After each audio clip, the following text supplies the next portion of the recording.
Good morning Pilipinas and good morning world sa ating mga kabayang OFW at mga kabayan natin na nandyan sa Pilipinas. Mapagpalang araw sa ating lahat. Sa mga sulok man tayo ng ating mundo, ay umaga dyan, hapon o gabi, sana sa mabuti tayo nakalagayan at walang sakit-sakit ang lahat. At sa mga kabayan natin na merong sakit, sana gumaling na tayo. At importante mga kabayan ay hindi tayo mawala pag-asa at saka mag-pray tayo sa ating Panginoon araw-araw, okay? Well, syempre, kasama niyo pa rin si Sir Ivan, ang pinakabulol na vlogger sa balat ng YouTube, pero bibigay sa inyo ng mga totoon, mga preskong balita na kinukuha natin sa ating kapitbahay na social media. Sa magandang buhay sa ating lahat, mga kabayan, and happy Friday sa ating lahat.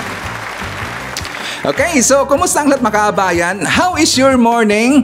Nakapag-breakfast na ba tayo? Nakapagkape na ba ang lahat? At saka I'm hoping po, sana maganda ating gising ngayong umaga. Meron tayong very energetic na aura para magiging productive tayo the whole day mga kabayan. Okay? At saka pasensya po kahapon, wala si Sir Ivan. Kasi nga, very busy tayo mga kabayan.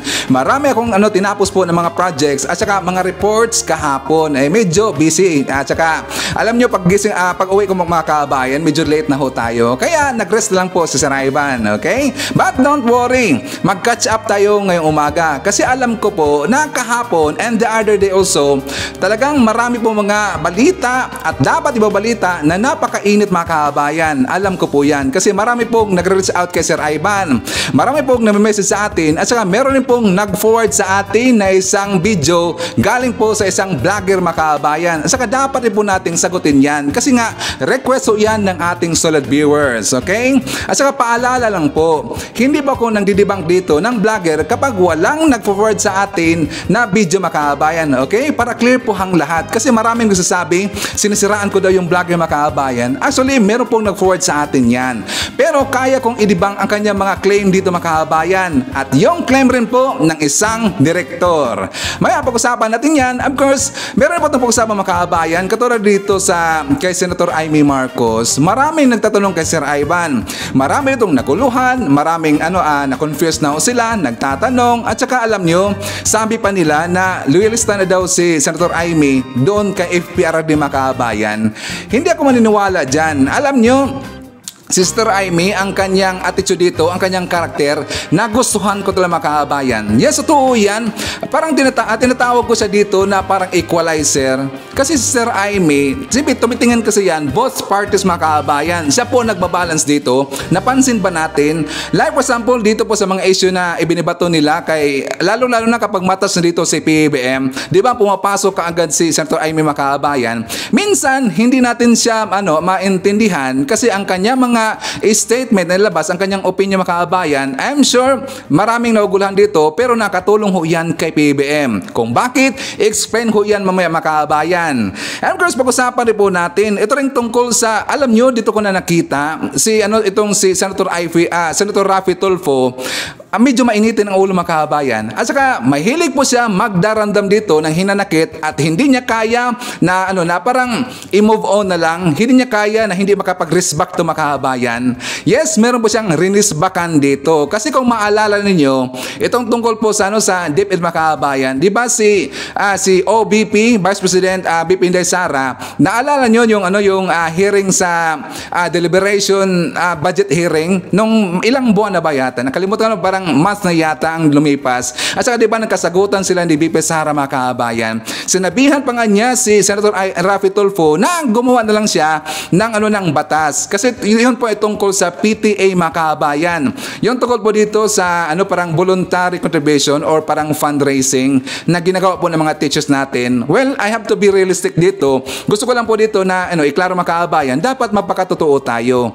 Meron na pong gumawa niya ng mga teachers. Totoo yan kasi under yan sa PTA mga kabayan. Pero kailangan rin po nating i-balance ang balita na yan. Pag-uusapan rin po natin dito itong sitwasyon na nangyari sa mga OFW, yung mga nag-apply po sa Canada. Nagka-problema sa mga kabayan. Saka ipapakita ko itong balita na ito para maiwasan natin at para hindi kayo ma-scam mga kabayan. At syempre, marami pang iba. Alam nyo lang po si Sir Ivan. Palagi itong meron dalang baon ng mga pasabog every time na maglalabas tayo ng mga bagong balita dito sa ating channel.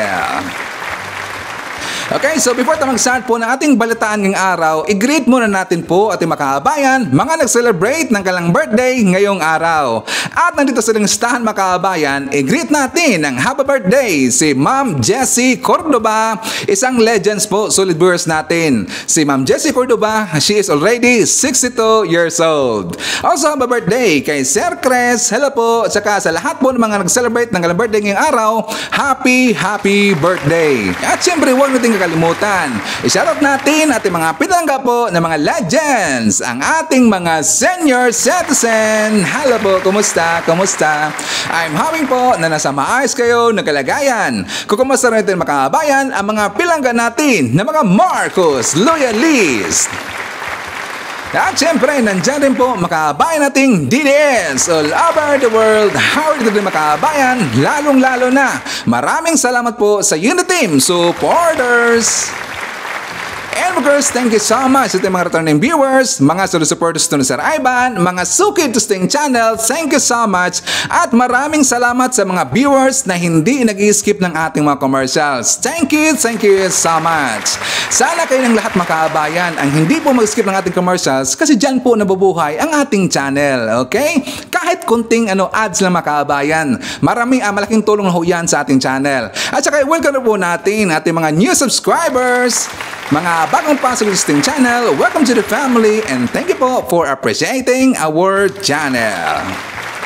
So, before tayo mag-proceed sa ating balitaan, i-announce muna natin kung sino ang nanalo sa ating palaro, sa ating question for the day, sa ating last vlog mga kabayan. At saka ating pasalamatan po si Ma'am Myra Discartin. Siya ang unang nakasagot mga kabayan sa ating question for the day. Di ba ang ating tanong last time, kung maalala ninyo, kung magkaano po yung ang sahuran or ang sasahurin ng isang kasambahay doon sa peninsula. At ang tamang sagot mga kabayan is 4,600 or up to 4,600 ang sahod po ng kasambahay doon sa peninsula mga kabayan, okay? So, starting today mga kabayan, marami kasi nagme-message sa atin. Sabi nila, hindi nila gusto yung mga palaro natin, ay lang mayroong palaro mga kabayan. Gusto nila pure balitaan lang daw. Well, of course, I respect them kasi nakikinig po ako sa mga viewers ko mga kabayan. Kayong lahat nakikinig po ako sa inyo. Kasi alam nyo, yung mga late na po na manonood sa atin dito, hindi kasi makasali makabayan. So I decided na i-hold lang muna natin. Hopefully in the future, baka next month, magpalaro naman tayo. Tsaka dagdagan natin ng konti yung premium makabayan. Okay? So ulitin ko, announcement, wala na pong palaro muna ngayon. So pure balitaan muna tayo makabayan kasi maraming mainit na mga balita at dapat nating bigyan ng opinion, dapat nating i-debunk yung iba, at dapat nating sagutin makabayan. Okay, so ang una natin pag-uusapan, dito muna tayo po sa kay Super Ate, kay Senator Amy Marcos Macaban, because I am very sure na marami sa iyong nagtataka. Lalo-lalo na yung sinabi niya tungkol dito kay FPRRD na kahit mag-iisa na lang siya, talagang susuportahan niya si FPRRD Makabayan.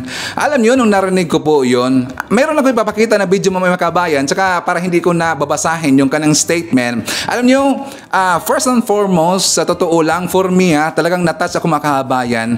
Kasi ang ipinalabas, kung babasihan natin at saka i-analyze natin yung ginawa po ni Senator Amy, hindi po siya loyalista ng Duterte Makabayan. Hindi totoo yan. Hindi siya loyalista. Ginamit lang po ang term na yan na loyalista, ginamit po ng mga DDS. Sila po nagpalabas po ng word na yan at saka pati rin po doon in-interview doon sa Political Live Makabayan. Kilala nyo na po yun kung sino yun, yung Dilawan, loyalista ang term. Kaya lang ginamit kasi ng mga DDS na term na yan. Sister Amy daw, trinidor niya yung Marcos, naging loyalista na ng Duterte. Hindi ako maniniwala sa makabayan. Bakit? Alam nyo yung karakter po dito ni Senator Amy Marcos, sa totoo lang, talagang sinalba niya dito yung pangalan po ng mga Marcos. Totoo lang makabayan. Parang parang ipinakita niya dito ang kanyang utang na loob. Parang meron siyang, totoo naman talaga na merong utang na loob po yung mga Marcos sa mga Duterte makabayan. Lalong-lalo na kay FPRRD. Sa anong paraan, Sir Ivan? Saan ba doon na anggol? Diba si FPRRD po yung pumayag na ilibing po si Marcos Sr., si PFM, ilibing po sa libingan ng mga bayani. Alam ho natin yan lahat. At saka, aside pa ho sa pagiging presidente niya, siyempre si PFM, isa po siyang sundalo makabayan. So, So deserve ho niya na ilibing po doon sa libingan ng mga bayani. Si FPRRD po ang pumayag niyan. Kaya nung ginawa ko yan ni FPRRD, talagang natuwa po yung mga Marcos, lalong-lalo na si Senator Amy Marcos, mga kabayan. At saka isa pa sa mga anggulo dito, hindi ko maniniwala na naging loyalista siya dito ng mga Duterte. Bangkos, alam nyo si Senator Amy Marcos, matagal na ho yan sa politika, mga kabayan. Bata-bata pala ho yan si Senator Amy, nandyan na ho yan sa politika. So alam na alam niya kung paano siya papasok, saan siya papasok dito, para magiging fair ang lahat, mga kabayan, at para hindi magkawatak-watak ang lahat. Yan po ang ginawa ni Senator Amy Marcos. Kaya ako'y hangas talaga sa kanya. Para maintindihan pa natin lahat, let's watch this! Gusto ko lang sabihin, noong 2015, ako yung kaisa-isa at unang gobernador nagdeklara para kay PRRD. At kahit ako ang matirang nag-iisa, maninindigan pa rin ako sa kanya. Kasi ang dahilan na marami kaming loyalista, kasi yung tatay ko nananatiling tapat at loyal sa mga kaibigan. Ayan, tiisan na lang po. Ma'am, ba't niyo ho nasabi yan bigla? Wala lang, sabi ko sa'yo, maintang ulo ko ngayong umaga eh. Bakit ma'am? Ano ho bang inyong damdamin dito po ngayon sa nangyayari? I hope you don't mind us asking. Ito hong nangyayari ngayon sa counterpart nyo sa Kongreso na mukhang merong may mga demotion na nangyayari. At yung nga po, pagsasabi daw ho na ang iba, may nangyayaring laglagan. Yeah, yun na nga, ang masama rito, imbis na igalang ang pag-alala ng libo-libong namatay nung Yolanda, ika-10 anibersaryo ngayon, alalahanin natin, hirap na hirap ang mga tao at dumarami ang nagugutom. Bardagulan na lang tayo lahat. Naku, huwag naman mauwi dyan.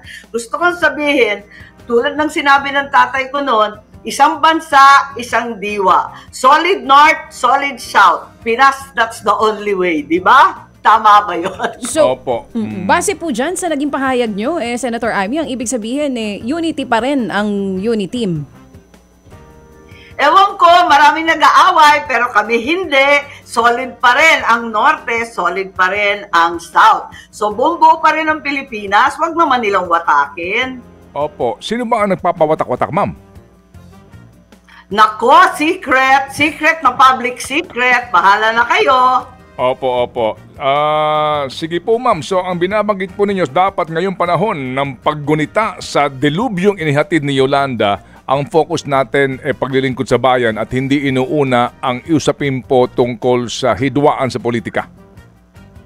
Amen.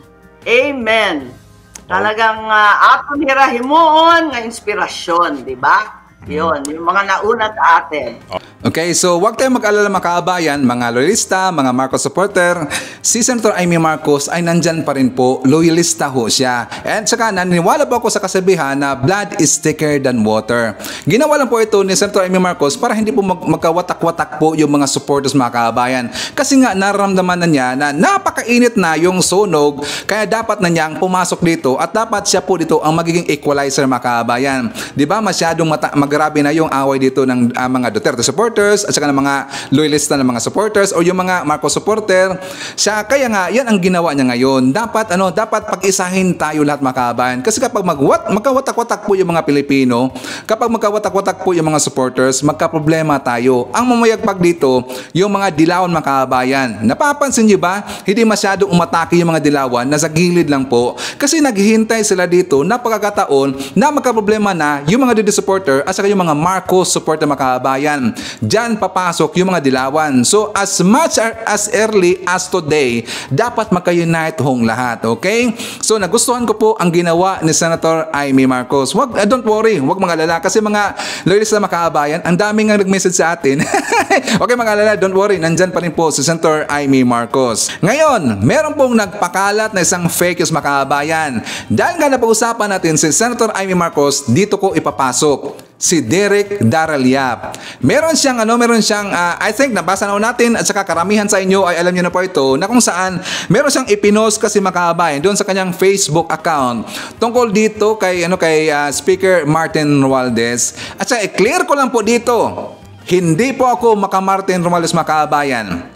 Hindi po, i-clear ko lang ngayon. Kasi maraming nagsasabi sa atin, bakit ko daw sinuportahan po si Speaker Martin Romualdez at saka Maka-Martin daw ako. Hindi po, hindi ako Maka-Martin. Para sa bayan ho tayo.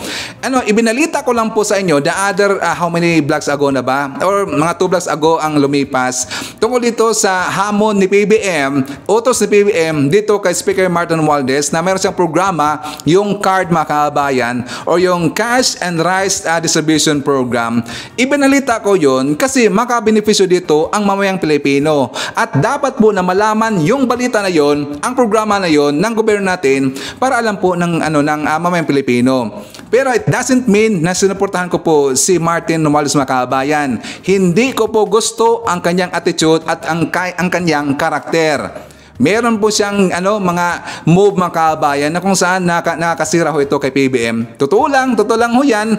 Pero ayaw kong magiging plastic dito. Dapat ilabas ko kung ano aking naramdaman ng kabayan. At saka opinion ko po ito. Okay?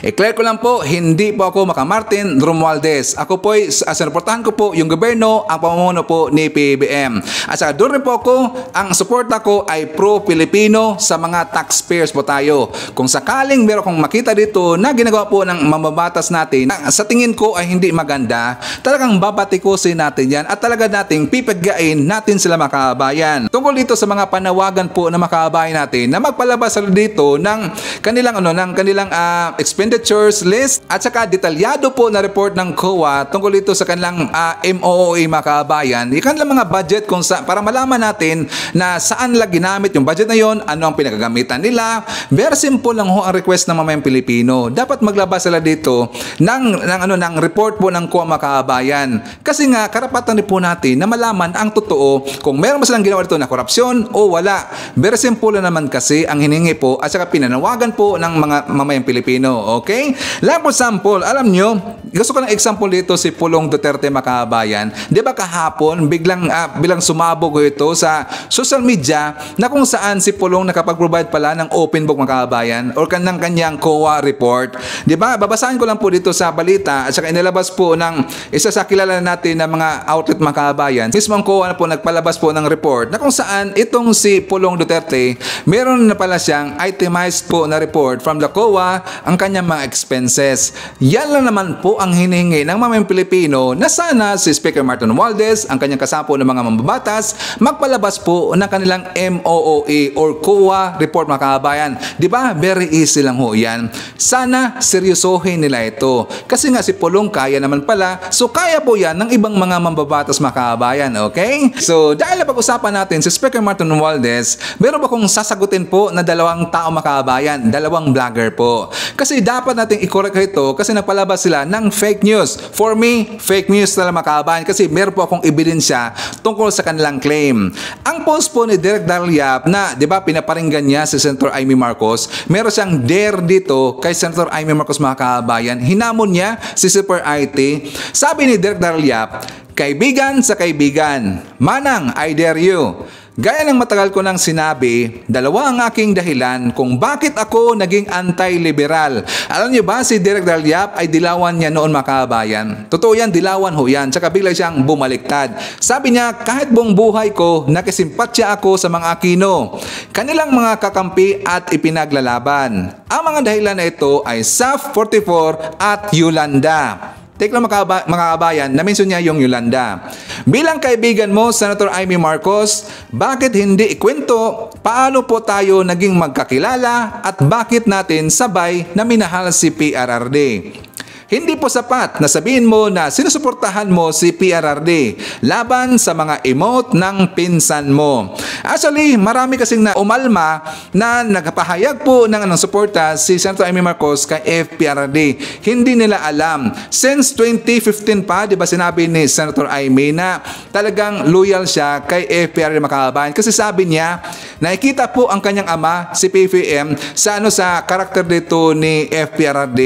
Nakita niya makababayan, kaya sinuportahan niya si FPRRD. So ipagpatuloy natin ang sinabi po ni Direk Daryl Yap. Sabi niya, So ang tanong ko po, Senator, kung nandoon po si Martin Romualdez gaya ng pinagsasabi ng mga pangit niyang friends sa social media, bakit po kayo ang natutulog sa bedroom nila at bakit kayo ang nagmamando ng relief goods na ibinagsak lang sa bahay nila?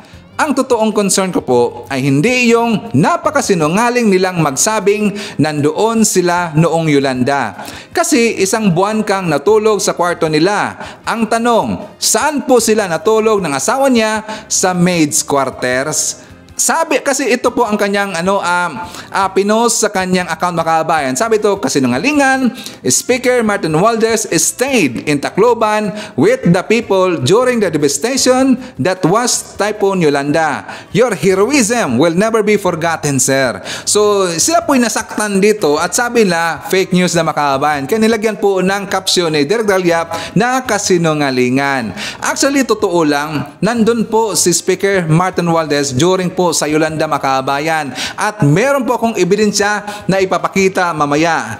Ngayon, ito rin po si General Macanas, abay sinakyan po ang post ni Direk Dalyap. Hindi man lang sa dito nag-validate, mga kabayan. Hindi man lang sa dito nagtingin-tingin po ng mga old videos, kasi sabi niya ni General Macanas na wala na siyang nakita po sa mga articles, mga balita daw ng mga news outlet na nandun daw itong si Speaker Martin Romualdez para tumulong po sa kanyang mga kabayan. Wala daw, mga kabayan. Bakit? Kasi nakabase lang siya sa sinabi po ni Direk Dalyap. Pero before ko ipapakita sa inyo yung ebidensya, ipapakita ko muna sa inyo yung vlog po ni General Macanas. Baka sasabihin ng iba, fake news ang aking sinabi, mga kabayan. So for more details, let's hear this. Okay, lumalabas ngayon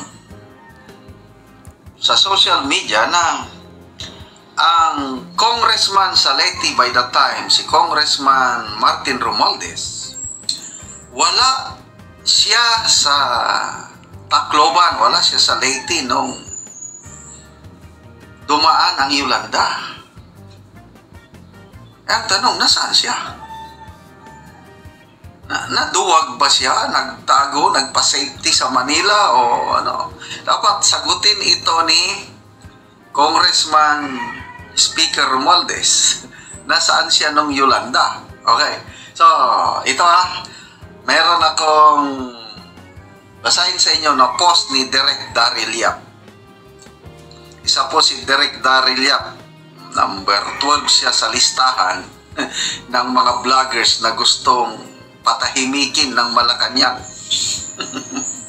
Salamat, Direk Daryl. Teka lang, correction, hindi po siya patahimikin po or hindi siya pinatatahimik dito ng Malacanang. Wrong ho yan, General.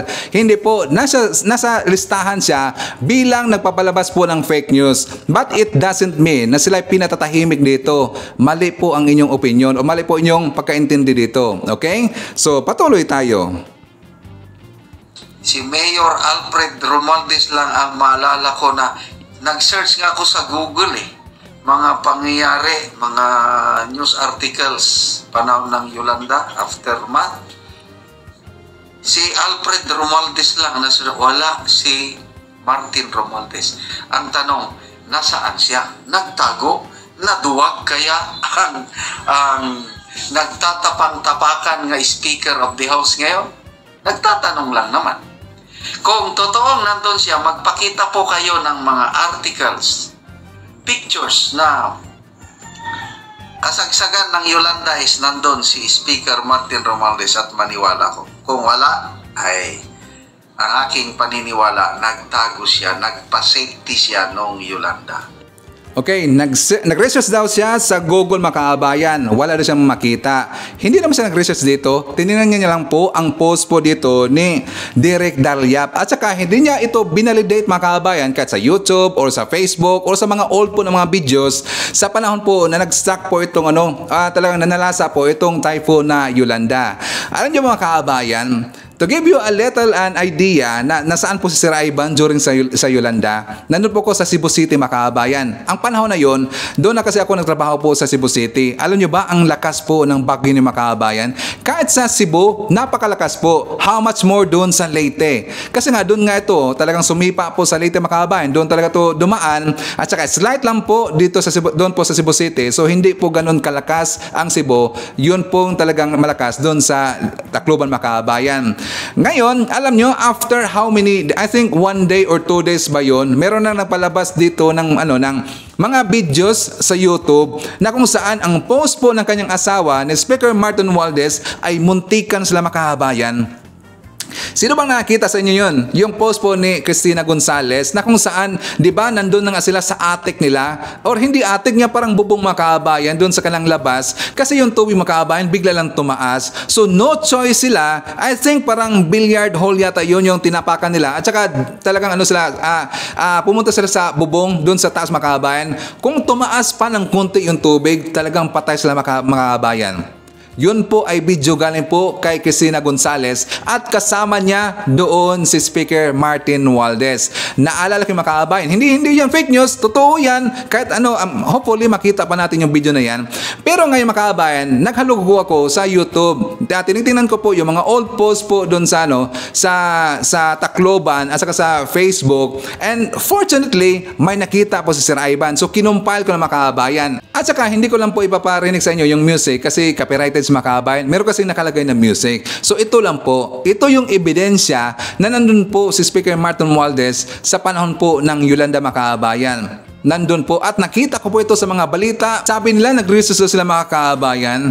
Ito yung problema ng ibang mga vlogger. Hindi na kasi nila i-validate. Kaya gusto kong i-correct po ang kanilang mga fake news. Kasi ang kanilang mga vlog mga kabayan, yun po ang ginamit ngayon ng mga dilawan, yung pag ginamit po ng ibang mga didis vlogger para mapaniwala nila na itong si Speaker Martin Romualdez ay hindi po nagpakita during po sa Typhoon Yolanda, which is nandun po siya mga kabayan. At bakit po yan iiwanan at saka hindi po siya makikidamay doon sa kanyang mga constituents, sa kanyang mga kababayan, samantalang siya po ay congressman mga kababayan. Diba? Nandun po sila at muntikan rin po silang madisgrasya mga kababayan. Pero ang problema kasi sa ibang mga articles, na-highlight kasi doon ang kanyang, ang kanyang kapatid, yung isa. Pero si Speaker Martin, hindi po masyadong na-highlight mga kababayan. But aside po sa mga documentaries na mga videos. Kasi doon ko po nakita yung mga kababayan, meron pong documentary ho yan. Saka napaka-old ho yan. Tingnan nyo, hindi pa ganun talaga kataba pa si Speaker Martin Romualdez. So, ang inilabas po dito, na hamon dito ni Derek Dalyap at saka dito po ni Jera Macanas, fake news mga kabayan. So, at least, madebunk natin sila. Okay? So, clear na ba ang lahat? So, pasensya po, Derek Dalyap. Pasensya po, General. Hindi kasi kayo nag-research eh. Anyways, dyan naman tayo sa ating next topic. Ito, very important po sa mga kabayan natin na mga OFW. But before ho ako magpalabas po na aking opinion at saka analysis po dito sa nangyari ng mga kababayan natin, yung nag-apply po ng fruit picker doon sa Canada, ang dami ng kababayan at saka ang promise po dito na nag-recruit sa kanila ay makasahod sila ng 300,000 pesos mga kababayan. Fruit picker sa Canada, 300,000 pesos. Fake news yan. Hindi yan totoo. Niresearch ko yan mga kababayan. Kaya bantay-bantay ho tayo. Alam ko mga kababayan natin, gusto po natin ng lugar na maganda talaga sa tingin natin na meron tayong magandang future doon. Meron tayong greener future. At gusto rin po natin na mataas po ng mga sweldo pero dapat magiging mapanuri tayo. Kung sakaling meron pong mag-invite sa inyo, meron pong mag-recruit sa inyo na sa tingin natin napaka too good to be true po ang kanilang offer mga kababayan, dapat i-research natin ang pangalan ng kanilang agency doon po sa DMW. Okay? Huwag niyo pong kalimutan, dapat i-research muna natin ang pangalan po ng kanilang agency sa DMW. At bantayan rin po mga kababayan. Kung sakaling makita natin ang pangalan nila doon po sa DMW, check nyo po yung address, ang contact number. Kapag ang recruiter ay iba po yung location na pinapapuntahan sa inyo mga kababayan at hindi po yung naka-register doon sa DMW, magdududa na tayo, okay? Para maiwasan natin ang ganitong problema. So for more details, let's watch this. Nakasisilaw na 300,000 piso ang ipinangakong sahod umano ng isang recruiter bilang tagapitas ng prutas sa Canada. Pero ang mga kumagat sa alok, dumulog ngayon sa PNP matapos maglahom parang bula ang recruiter. Tangay ang kanilang ibinayad na pera. Tunghayan sa aking eksklusibong pagtutok.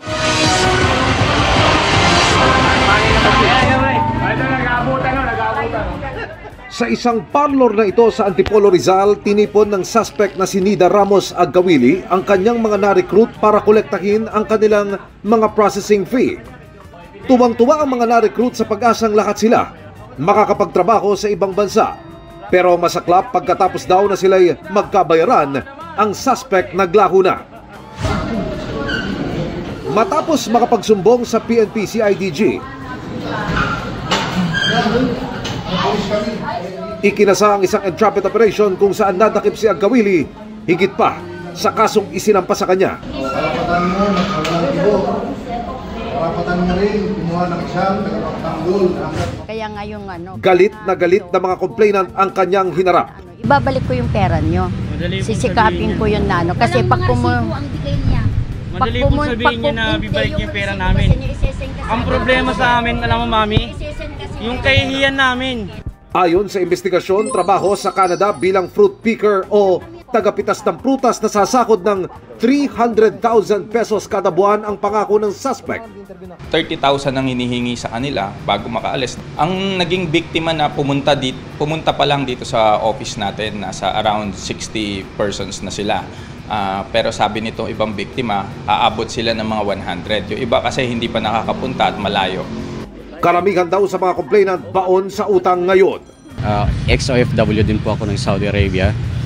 2017 na nag-stop. Medyo kailangan ng pera na uli, no? So nagbaka sakaling makakakuan din dito. Ang nakakaya po dyan yung sa pamilya ko, sa anak ko, kamag-anak ko, na akala na makakalis ako pero hindi ako nakaalis. Bayad ako ng bayad, singil siya ng singil pero hindi naman kami makalis. Sana po ang POEA tulungan po kami sa aming tulog sa inyo na magkaroon ng trabaho. Hindi namin alam kung paano namin babayaran yung pagkakautang namin sa lending. Depensa naman ng suspect na biktima rin siya ng kausap niya na nasa Canada. Ang hinihingi lang nila, mabalik yung pera. Kaya nyo ibalik yung pera? Pwede naman po, yung pinang-medi. Nakakaawa naman ito. Gagawan ko po ng paraan. Bukod sa pag-verify sa POEA kung lehitimo ang agency na ina-applyan nyo, paalala ng mga otoridad, huwag na huwag agad maniwala kung too good to be true ang alok sa inyo. Okay mga kabayan, i-clear ko lang po dito yung POEA at saka yung DFW, isa lang yan mga kabayan, okay? So tingnan nyo yung panawagan ng mga na-scam ngayon. Sana daw POEA tulungan sila. Pero bakit nila ito hindi po binalidate sa POEA mga kabayan or DMW before? Kasi nga nabulag sila dito sa offer po ng babae na yon na 300,000 daw yung susilduhin po ng isang fruit picker doon sa Canada. Okay, so titingnan mo natin mga kabayan, magkaano ba yung average na sweldo or magkano yung per hour na sweldo doon sa fruit picker sa Canada mga kabayan. Ito ibase po sa government doon sa Canada. So, niresearch ko siya na sabi dito, the average fruit picker salary in Canada is $29,250 mga kabayan per year or $15 per hour mga kabayan. So take note, $15 per hour. So i-check natin sa Google magkano ba ang abuti ng 15 Canadian dollar mga kabayan. So ang 15 Canadian dollar, iabot ho yan ng 608 pesos. 608 pesos mga kabayan, i-times 10 natin kapag mahilig tayo mag-overtime. So papalagay natin na 10 hours po ating trabaho every day. So i-times po natin ng 26 days. Kasi nga, di ba mayroong Friday or 4 na Friday ang isang buwan mga kabayan. So 26 days po. Pero unless kung mahilig tayo mag-overtime, saka pati rin yung rest day natin, mag-overtime tayo mga kabayan. So merong plus, of course. Pero ang average po na sweldohin po ng isang fruit picker sa Canada is 158,000 pesos mga kabayan. Okay? 158,000 pesos lang po, hindi po 300,000. Para hindi tayo ma-scam mga kabayan. Kasi nga kapag makarinig tayo na medyo malaki na yung offer sa atin, sige, magkarakara tayo at wala na tayong time at hindi na natin i-validate po sa gobyerno natin kung okay ba or totoo ba ang kanyang offer mga kabayan. So yan sila na scam, di ba? At para maiwasan natin yan, dapat mapagmapanuri tayo. Okay? Jump lang tayo sa ating next topic. Pag-usapan natin yung good news mga kabayan. Ang GDP growth ng Pilipinas, ang ekonomiya ng Pilipinas ay tumaas mga kabayan. So, for more details, let's watch this.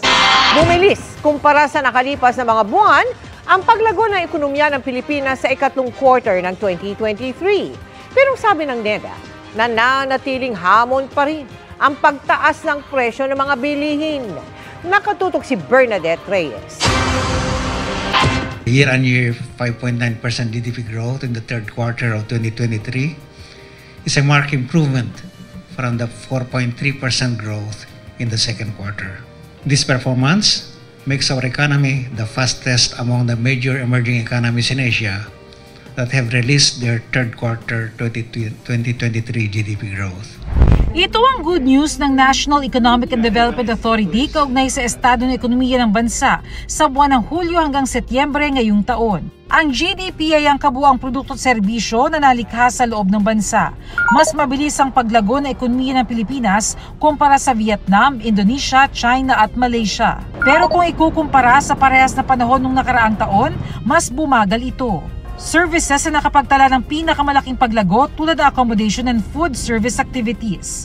Kung ambag naman sa ekonomiya ang pag-uusapan, kasama sa pinakamalaking kontribusyon ang wholesale and retail trade, repair of motor vehicles, financial and insurance activities at construction. Nakatulong rin daw ang mas malakas na paggastos ng pamahalaan para sa mga programa gaya ng infrastruktura at pagbibigay ng ayuda. Sa kabila nito, bumaba ang household consumption dahil sa mas mabilis na pagtaas ng presyo ng mga bilihin gaya ng pagkain. Ang magkapitbahay na sina Emily at Norlita halimbawa, iba't iba ang paraan para makatipid sa gitna ng tumataas na presyo ng mga bilihin. Bawas po talaga, wala ng luho. Kung kaya mamaluktot, mamaluktot. Hindi na po kailangang bumili ng damit. Hindi na kami kumakain sa labas. Dito na lang namin bibili dito na lang kami kakain sa bahay.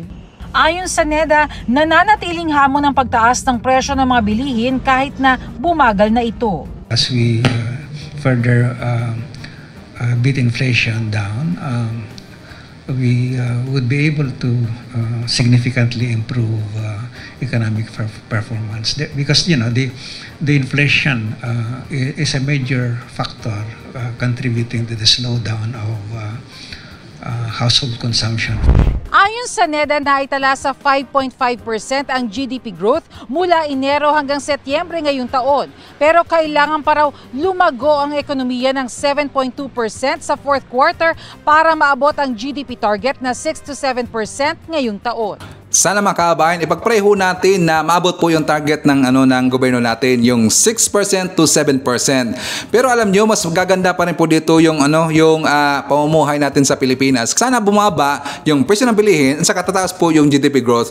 Yan po yung magandang news talaga mga kabayan. Pero dito pa lang, nakikita na natin na okay po yung tinahak po na direksyon ng pamahalaan natin. Sana ipagpatuloy ng mga kabayan at saka dapat ma-maintain ho natin yan para makarecover pa yung Pilipinas sa siyempre nalugmok tayo at saka nagkaroon tayo ng maraming problema mga kabayan dahil nga sa gawa po ng mga Aquino at saka dumating po ibang mga presidente noon after kay Aquino at saka siyempre meron tayong utang mga kabayan, so dapat makarecover tayo, okay? So have faith lang po dito sa Marcos administration, have faith na po sa mga Marcos kasi alam nila ang kanilang ginagawa mga kabayan.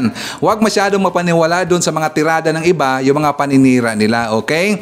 Again, so congratulations dito at saka hansalot po sa gobyerno natin. Sana tuloy-tuloy na yan, okay? Tsaka ipag-pray natin mga kabayan.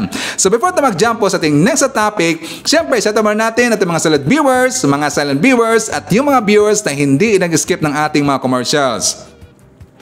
I-share natin ating mga channel members. Sila si Ma'am Ryan, Cosmo Defender, Pusong Inami o Sis Queen, Fiz Calante, Russell Teruel, Via Bar, Megris Homes, and hi to all the Pindot Likers and Pindot Warriors. Hi to Ensol Yel Farar. Hi to Len Gonzalez, Maiti Baiza, Milagros de Relo, Kaluyal Wanabet, Nonoy Floren Hills. Hi to Rose Guevara, Ninita Floro, Maria Midaziplon, Merjane Tan. Hi to Angelita Holsinger. Nandiyan po si AJB, Chef from Kuwait, Farmania. Nandiyan po si Tink Abel, Leonardo Blue, Margaritas Iglesias. Hi to Cristina, Myra Discartin, Emi Sarino, Bella Chu, Rose Gonzaga, Ninita Floro, Martel T, Maria Midasimplon, or hi to Maria Cristina A. Fernandez and Edgardo Canonigo and Ma'am Josephine Martinez. Nakasakit daw si Ma'am Josephine Martinez. Ipag-pray natin mga kabayan for her fast recovery. Si Ma'am Josephine Martinez, get Wilson po, okay? Hi to Ma'am Botch Estela.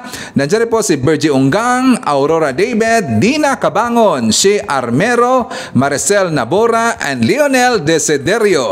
Ay mga kabayan, so jump na tayo sa ating next topic. Pag-usapan na natin si Idol Rafi at saka versus dito kay Pia Cayetano. Alam nyo, nakita ko dito at na-expose natin si Senator Rafi Tulfo na ito pala'y mahilig po mag-kim-kim ng galit mga kabayan. Naalala Naalala ba natin yung doon po sa budget hearing na nagkasagutan silang dalawa ni BP Inday Sara Makabayan, at saka sinabihan pa niya na dapat gumawa siya ng batas. Yung tungkol po dito sa voluntary po na contribution or parang fundraising na ginagawa po dito ng PTA officers o ng mga teachers natin, na kung saan walang problema naman po para sa akin niya Makabayan yung ginagawa po ng PTA officers o sa mga teachers natin na 'di ba maghingi dito ng donors or contributions para po yan ibili po ng electric fan or ano pang mga gamit na pwede magamit dyan sa mga classrooms nila, at ito po ay nakatulong po para sa mga estudyante.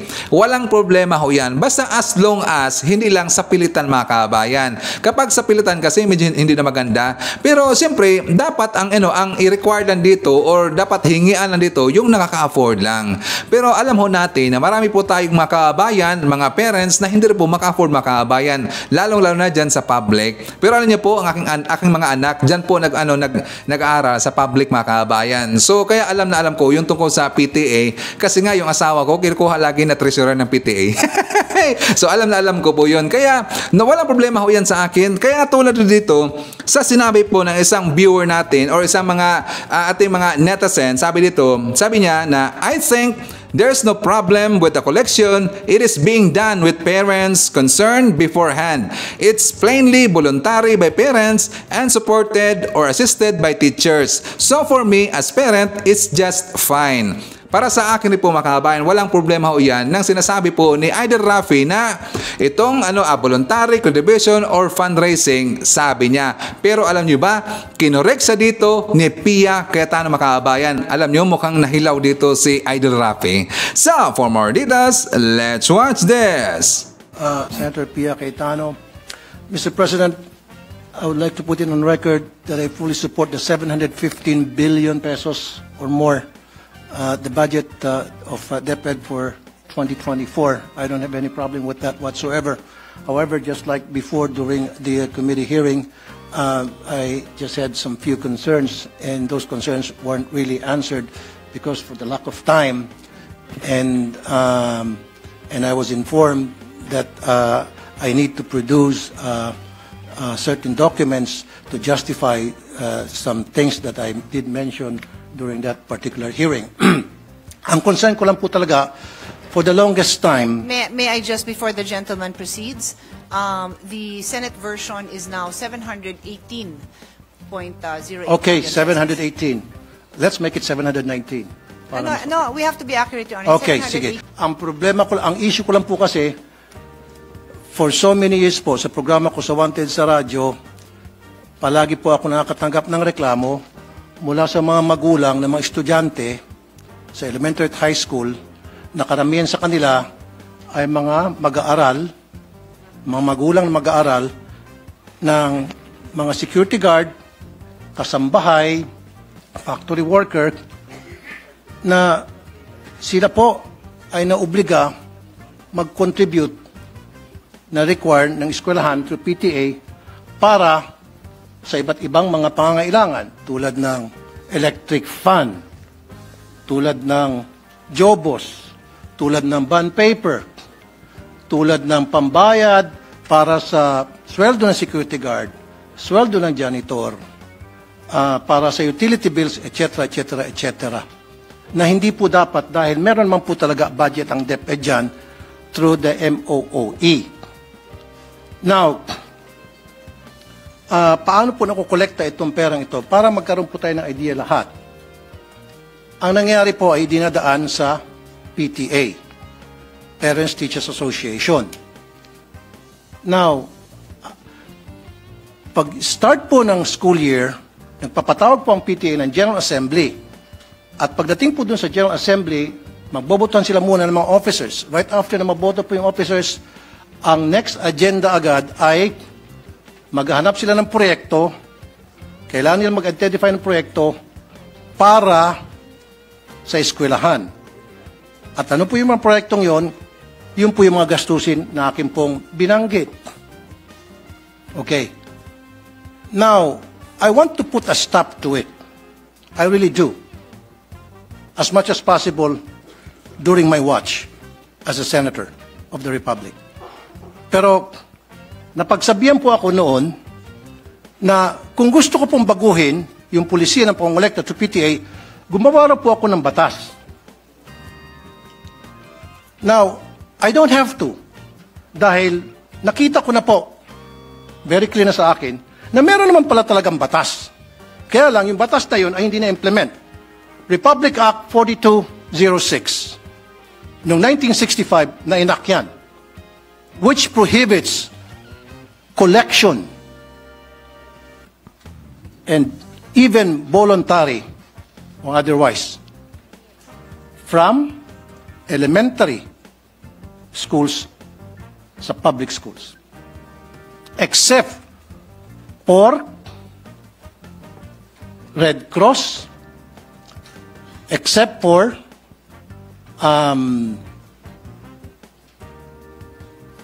in fact, the only ones that was mentioned was Red Cross.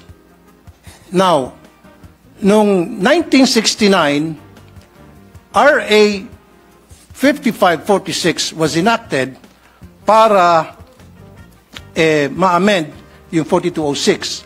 Dito po sa 5546, mas lalo naging malawak po yung prohibition sa collection. Practice is different from what the law says. You can practice anything you want.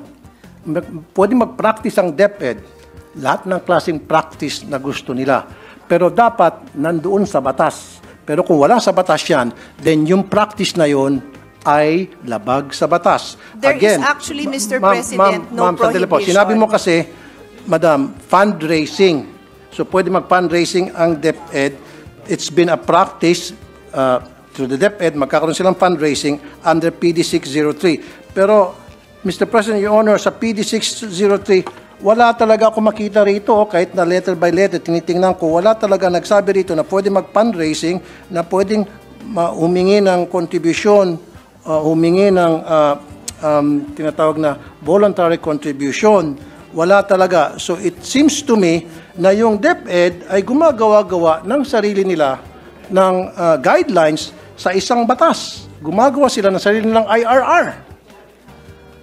Mr. President, I'll go back to what the Republic Act states. It prohibits collection and contribution from students. And so the policy of DepEd has been to allow the PTAs to follow their own guidelines wherein contributions among the parents are allowed. So to be clear, Mr. President, importante po na maliwanag yung pagsagot ko sa napakamahalagang tanong ng ating kasamahan.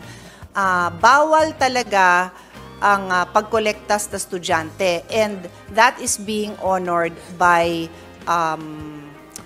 DepEd. In other words, hindi pwedeng maglabas ang DepEd, ang principal, ang teacher ng request or request for contribution na ibinibigay sa estudyante. Bawal po talaga yon. Bawal. So kung bawal po, bakit po nangongolekta pa rin sila sa mga estudyante, especially po sa mga hirap? Mr. President, I would like to clarify, never po sila nangongolekta sa estudyante. Wala ho silang collection sa estudyante. Ang meron, I'm sorry, we can identify the issue. I beg to disagree, ma'am. Ito po, lahat ng mga nagsumbong sa akin.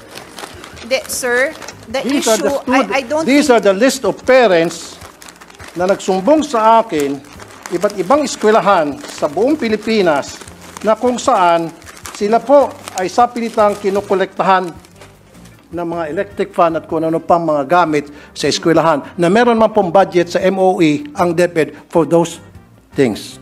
Yes. Mr. President, first of all, may I request that that list is submitted so that we can give it to DepEd, kasi I believe they have committed in the hearing pa lang na any violation po iimbestigahan naman po nila. They made that commitment po. The only item left for the discussion on the floor right now is yung authority mismo ng PTA. So any direct contribution o collection sa estudyante, talaga hong iimbestigahan nila. So, tama, ang pagkaintindi ko, Mr. President, sa issue is, so si PTA ba pwedeng mangolekta? And ang sinasabi po sa atin ng DepEd, the policy since 1969 has been to recognize the PTA's authority to decide among themselves. They have their own rules, they have their own guidelines to do their fundraising, that is a generic term that I'm using, among the parents. Hindi to sa bata, hindi apektado yung pagpasok ng bata, hindi apektado ang grade ng bata. Bakit ginagawa ng parents yun? Kasi kulang ang pondo. Yung sinabi ng ating kasamahan na nasa MOOE yan, meron yan pambili ng electric fan, idagdag ko na rin doon, ano yung mga kakulangan, di ba? Yung pagpaganda ng garden, driveway, entrance, kung ano pa man. Lahat naman po yan nilalagyan ng MOOE. Pero if I may call the attention of our chairman, talaga naman wala na ho tayo, nagbibigay ho tayo ng maraming pondo, but hindi ho talaga nakokompleto, no? In fact, ako na magsasabi, because baka may magtanong, yung mga repairs, no? Pagpalagay mo ng may electric fan dun sa loob ng classroom, o di kaya yung picture na pinakita ni Senator Bongo, medyo bumagsak yung kisame.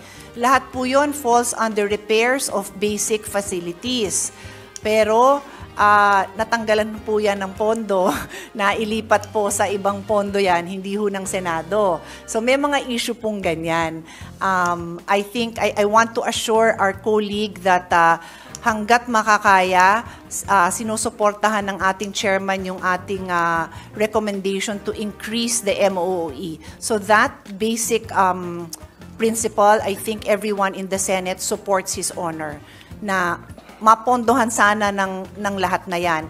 So remaining na lang po yan kung ano ho, hanggang saan ang kakayahan ng PTA to among themselves decide to fundraise parent to parent. I cannot add to my answer kasi yan po ang policy. Hindi ko naman ho kayo bobolahin, Mr. President, na iba yung policy. Yan po ang policy na ginagamit po nila. Klaro, nasupalpal ho si Idol Rafi, mga kabayan. So pwede pala ang manghingi dito ng voluntary contribution po yung mga teachers as long as dadaan dito sa PTA. Kasi yung PTA, mga kabayan, meron sang sarili dito na guidelines and rules. It's up to them. So pwede pala, mga kabayan, as long as hindi lang ito sa pilitan or hindi nila pipilitin po yung mga parents, mga kabayan. Para clear po sa lahat. At saka ang illegal dito, ang bawal po sa batas ay yung magkaroon dito ng contributions or baka mangolek sila na walang alam dito yung PTA, mga kabayan, at hindi authorized ng PTA. Okay, clear ba sa lahat?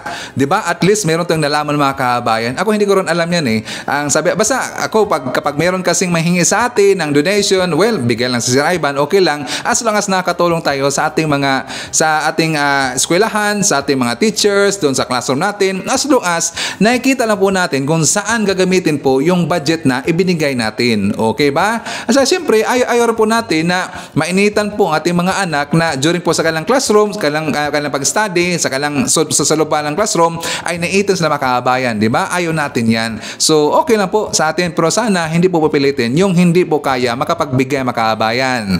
Di ba? So, okay. Isa-tara po natin si Marilo Bidnarek from Germany.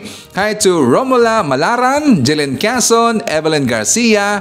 Nandiyan po si Biyahe ni EGTV from South Korea. At shoutout po natin si Ma'am Brian from Virginia, USA. Shoutout daw kay Ma'am Carclia, si Beer, Redler, Trexie, Lily, Carmen, Judy, Don Kings, Red One, Little One, Jay Cabal, Ma'am Lentek, Ma'am Self, Mami Chacha, Mami Lou, Tita S, Caitlin, Tatay Amik, and Tatay Jackfords of Jackfords family. Okay, yan po ating mga nakalap ng balita ngayong araw. Kung nakaabot ka po sa portion ito, sana nakapag-like na ho tayo. Libre po ang mag-share, libre din ang mag-subscribe. Again, maraming salamat sa mga viewers na hindi nag-skip ng ating mga commercials. Thank you so much. At before natin tapusin ating programa ngayong araw, sana sabayan nyo si Sir Ivan para sa ating live messaging prayer. Lord, thank you for this new morning. Thank you for the gift of life and your continuous love for me. I pray for your protection and guidance, Lord. May you bless this day ahead. In Jesus' name, I pray. Amen. So maraming salamat, mga kabayan, and I hope to see you again on my next video. BBM Sara! BBM Sara! pagkakaisa patungo sa ginhawa. BBM Sara, BBM Sara, para sa kinabukasan naming mga bata. BBM Sara, BBM Sara, walang imposible na kapag nagsama-sama. BBM Sara, BBM Sara, ang presidente at ang bisi na mahal ang